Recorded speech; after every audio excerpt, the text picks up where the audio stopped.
Hello, students. Okay, so we'll continue from the lines we had left. So, here we had seen that the writer is comparing the shop and the church. He is um, saying that the people who went in, they went in as if they were entering a church. They used to go and wait silently.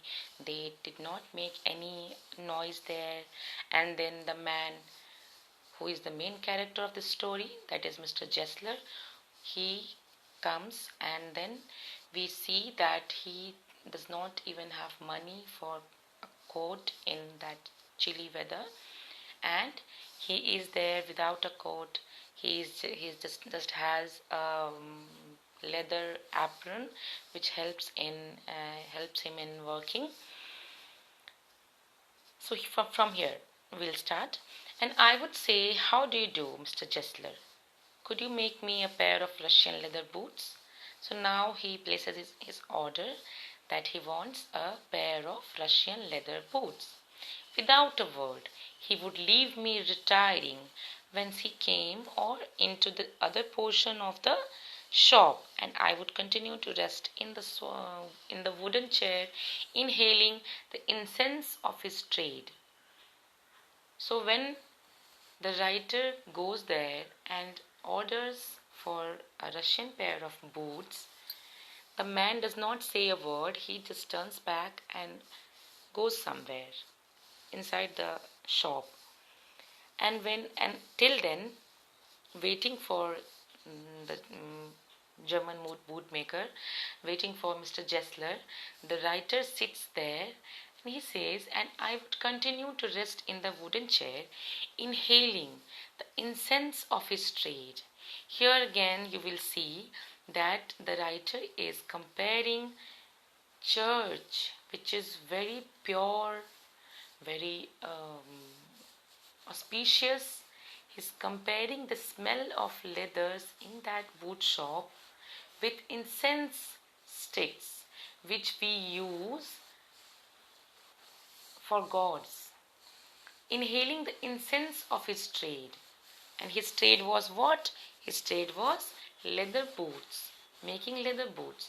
So he used to wait for Mr. Jessler, and meanwhile he would inhale the incense of his trade.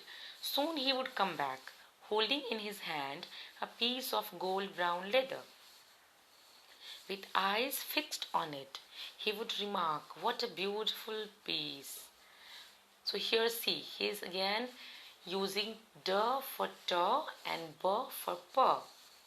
He wants to say, "What a beautiful piece," but he is saying, "What a beautiful piece." So when he comes, Mr. Jessler comes with a piece of leather in his hands, and his eyes are fixed on that piece of leather. He does not even looks at his customer, and within himself he says, "What a beautiful piece."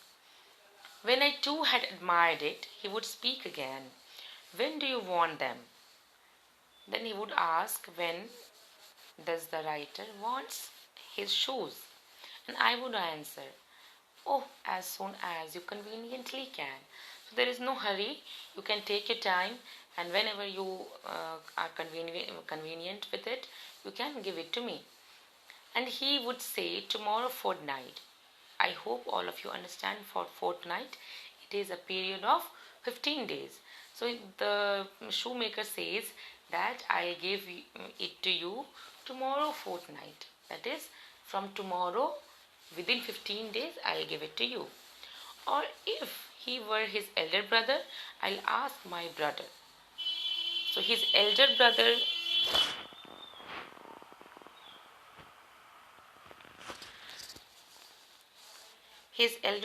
says, if the man is elder brother, then he will ask his younger brother, and then only he can tell the customers. Then I would murmur, "Thank you. Good morning, Mr. Jessler." "Good morning." he would reply, still looking at the leather in his hand, and as I moved to the door, I would hear the tip tap of his slippers going up the stairs to his dream of boots. So, this man used to be there only in his dream of boots, in his world of leather, and when the customer comes, he comes to ask, and when the customer orders, he just takes the order and goes back in the same cabin to work on his boots, to work on the orders. Okay, now I cannot forget that day on which I had occasion to say to him, Mr. Jessler, that last pair of boots creaked, you know. So, on one occasion, what happened? This man, the writer, said to Mr. Jessler that the boots which he had given him, like he had taken from him, creaked. He looked at me for a time without replying, as if expecting me to withdraw or qualify the statement, then said, "It shouldn't have creaked." See here again, he is doing the same thing. He is using "d" for "t" and then "g" for "k." Okay?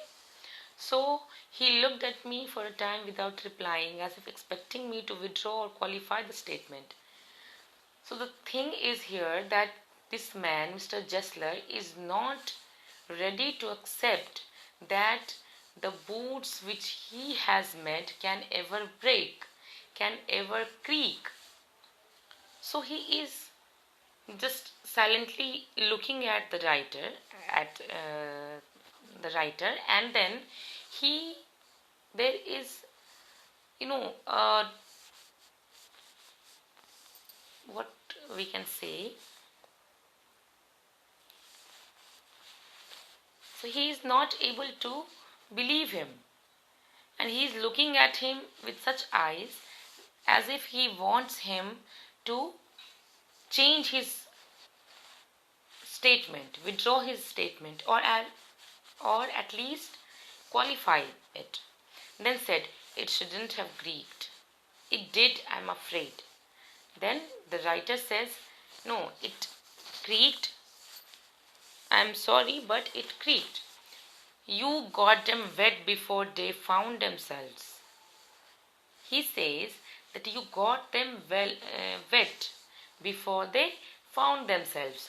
So he's trying to say that you got them wet even like when it was still new. So I don't think so. The man is saying, I don't think so. At that, he lowered his eyes, as if hunting for memory of those boots, and I felt sorry I had mentioned this grave thing. "Send them back," he said. "I look at them." So, the expression on the face of that person, Mr. Jessler, made writer feel very bad for him, feel very sorry for him, that he should not have even mentioned that thing. And then he says, "Send them back. I look at them." He says that if your shoes are creaked, send them back to me. I look at them. "Some boots," he continued slowly, "are bad from birth. If I can do nothing with them, I take them off your bill." So he says that some boots are there which are bad from their birth. How? If the leather is not good, not perfect, the boots will not become perfect. So maybe the problem is there, and if can do nothing with those shoes, I'll not take money for them. I'll take them off your bill. Okay, students.